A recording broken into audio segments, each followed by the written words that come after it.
Bom dia, boa tarde, boa noite, seja muito bem-vindo ao meu canal de relatos. E hoje eu trouxe esse relato que é um pouco delicado, mas com toda a licença, né, dos canais que já usaram esse termo antes, eu peço a sua licença. O primeiro relato de maledito do meu canal, gente. Quando eu peguei esse texto, né, quando eu recebi esse texto, eu não sabia se eu ia botar aqui ou não, porque são momentos, assim, complicados da vida da pessoa, mas ela confiou em mim, então eu acho que ela é digna, porque se ela confiou em mim, ela chegou a confiar em mim e me contar essa história, então acredito que, né,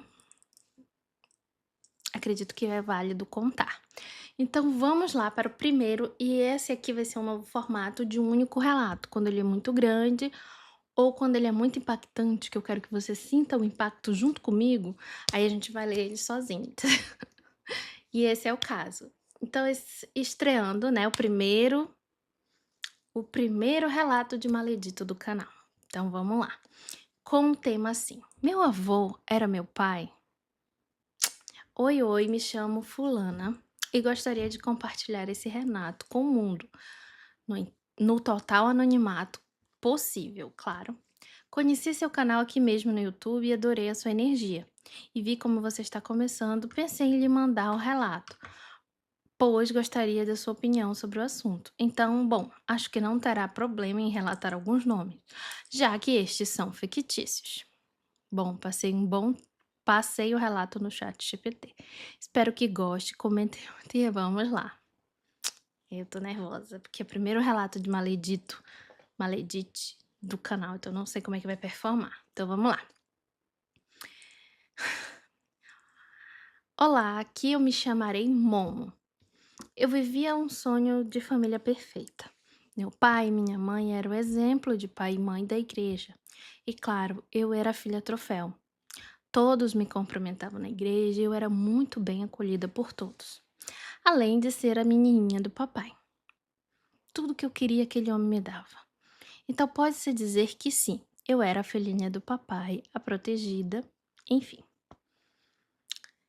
Não demorou muito para o meu pai, dentro da igreja, atingir o mais alto nível da congregação, que era o pastorado. Então, além disso, eu acumulei mais o título de filha do pastor. Morávamos em um condomínio que eu vou chamar de paradisíaco, e eu vivi o sonho de toda adolescente religiosa. Participava de cultos, recebia bastante presente dos meninos e promessas de um namoro de acordo com os mandamentos de Deus. Eu achei que aquilo era a vida perfeita. Eu tinha tudo o que eu queria. Eu tinha celular, um carro com motoristas, roupas, mochilas caras e ainda estudava na melhor escola da região. Até aqui nunca me questionei sobre meu pai, religião ou coisas do parecido.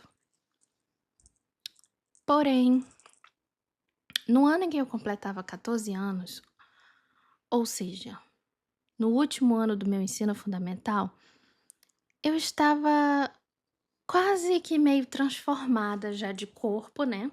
Um pouco mulher, um pouco criança ainda.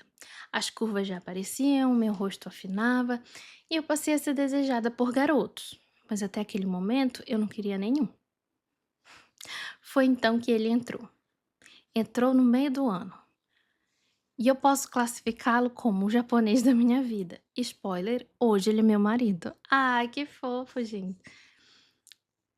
Ele me roubou de tudo, meus pensamentos, meu ar. Eu sei que é idiota, mas eu sabia que era ele, porque eu reconheci ele imediatamente. E adivinhe, ele sentou do meu lado. E eu, esperta como sempre fui, já iniciei ali uma conversação e não demorou muito, viramos grandes amigos. Mais uns meses depois, especificamente no dia da abertura dos jogos internos, ele se declarou e foi bem ovacionado por todos ali. Nos beijamos e eu estava vivendo o sonho americano. Ele era o melhor jogador de basquete e eu a primeira dama. Nós éramos a realeza da escola. Quem pegou a referência? Então, nosso relacionamento continuou firme e forte por mais 2 anos, até o fatídico dia que meu pai me viu na porta da escola. Meu pai quase nunca ia me buscar, mas naquele dia ele foi. E a partir daí minha vida passou a ser um inferno. Meu pai surtou literalmente, empurrou meu japa, me puxou pelo cabelo pra longe. Dali, tão forte que eu me machuquei. Ops, meu pai viu meu beijando o japa. Eu machuquei o meu braço quando entrei no carro, e meu japa até tentou interferir, mas o meu pai o empurrou pra longe e disse que ele se afastasse, senão o desviveria. Mas, mesmo assim, o japa ficou super preocupado. No carro, ele pegou minha mochila e jogou o meu celular, detalhe que era novo, pela janela do carro. Eu disse ao meu pai para que e disse a mim, né, que a partir daquele momento eu não usava mais essas porcarias. Acelerou o carro tanto que chegou em casa em 5 minutos. Me puxou pelo cabelo e só parou quando achou minha mãe, que estava lendo algo no sofá. Ela, assustada, perguntou o que houve. E ele deu um tapa nela. Meu Deus. Dizendo que ela não sabia criar filha, que agora eu era impura, pois já tinha beijado um garoto, blá, blá, blá, blá, blá.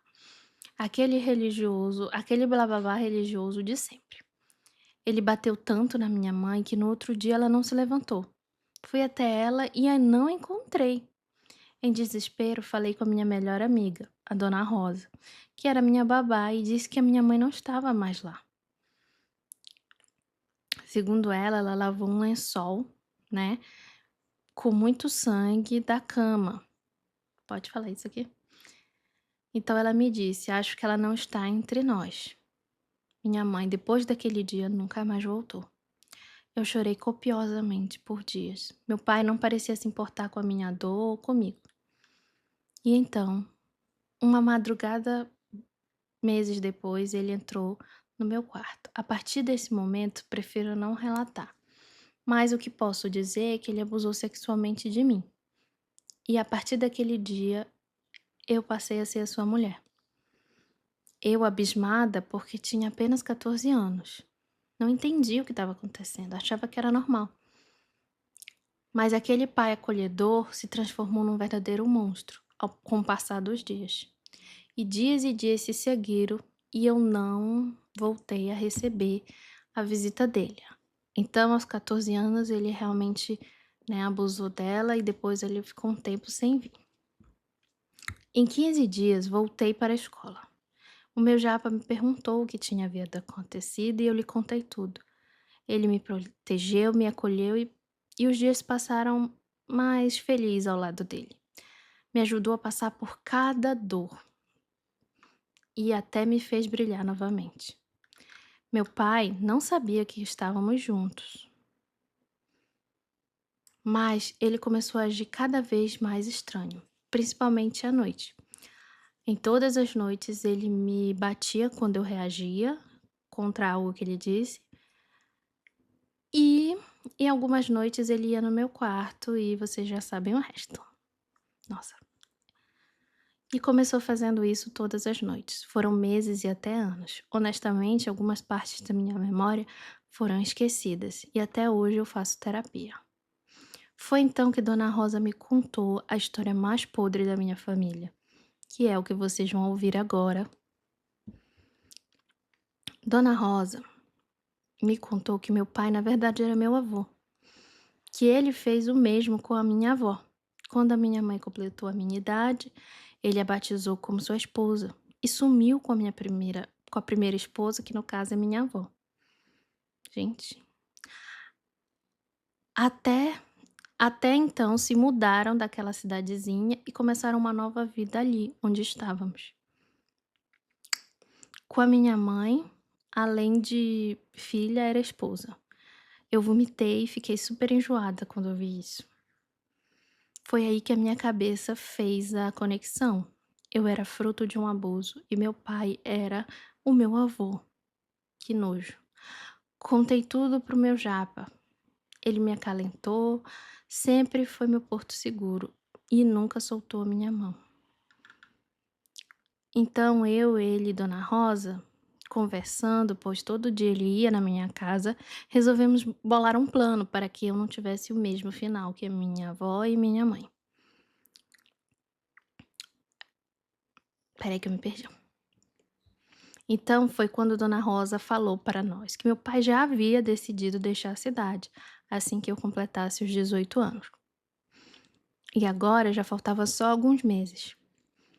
No dia que fiz 18 anos, tomei a decisão de fugir com meu japonês. E assim eu fiz. Ele me buscou na minha casa e fugimos para o Japão. Nos casamos antes no Brasil e fugimos para o Japão. Meu pai organizou a maior festa de todas para me anunciar como a filha mais linda. E eu simplesmente não apareci na festa, nem em lugar nenhum. Eu simplesmente estava a caminho do interior do Japão. Segundo Dona Rosa, anos depois eu consegui contato com a Dona Rosa.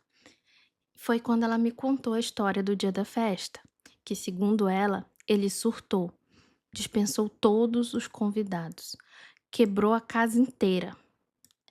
Não sei da onde ele tirou uma arma e atirou em todos os vidros. Por fim, ele caiu no chão, chorando. Pegou o telefone e ligou para todos os amigos importantes para ajudar-me a encontrar. Mas foi muito bem bolado e ninguém nos achou. E a vida seguiu. Ele nunca me encontrou aqui no Japão e hoje sou casada há 5 anos com meu japa, temos uma filha linda e em homenagem à minha mãe, ela tem o nome da minha mãe, em homenagem a ela, né. É forte, independente, fala japonês e português e inglês. Ainda espero que ele nunca nos ache. Vocês acham que eu agi certo? Eu precisava tanto desabafar. Obrigado por ouvirem. Tenho muitos relatos de assombrações japonesas. Vou mandar todos pra você. Um beijo, obrigada. Gente, eu falei que esse relato era um pesado. Como ela passou no chat, eu acho que ele cortou algumas partes e eu fui interpretando, né, pra vocês. Mas que relato, eu acho assim. Que você não fez certo, você fez super certo, entendeu? Estamos toda mulher tá com você que, né, as mulheres com certeza vão te entender. Isso aqui não era pra estar acontecendo, isso não é normal, esse tipo de violência. Sinto muito por você ter passado por isso. E espero que você viva muitos anos, né, onde você estiver aí no Japão, curta muito o seu japa, a sua filhinha, e que consiga fugir desse homem. Mas não se preocupe que nada passa por acaso. Tenho certeza que ele vai pagar de alguma forma. Você não tem mais mas eu fiquei confusa só na questão se você não teve mais notícia dele, se ele não te procurou mais, se ele simplesmente desistiu, se ele achou uma nova esposa. Isso, assim, ficou no ar, né. Porque eu penso que essas pessoas nunca param. Então ele provavelmente arrumou uma nova esposa, que tem uma filha ou, né, procurou alguém. Isso acontece muito, não só na questão religiosa, mas também em aspectos do mundo inteiro. Inclusive aqui, né, no Pará tem muitos casos desse, que geralmente o pai é o primeiro da menina, entendeu? Que triste, mas que bom que você superou. A sua história é triste, mas tem um final feliz, né? Você tá bem, você tá, né, feliz com seu marido. Você foi uma sobrevivente dessa história e conseguiu sair. Então você, além de sobrevivente, é vitoriosa. Muito obrigada pelo seu relato. E aí, gente, o que que vocês acham? Comenta aqui embaixo. Não esquece de se inscrever para mais vídeos. E até a próxima.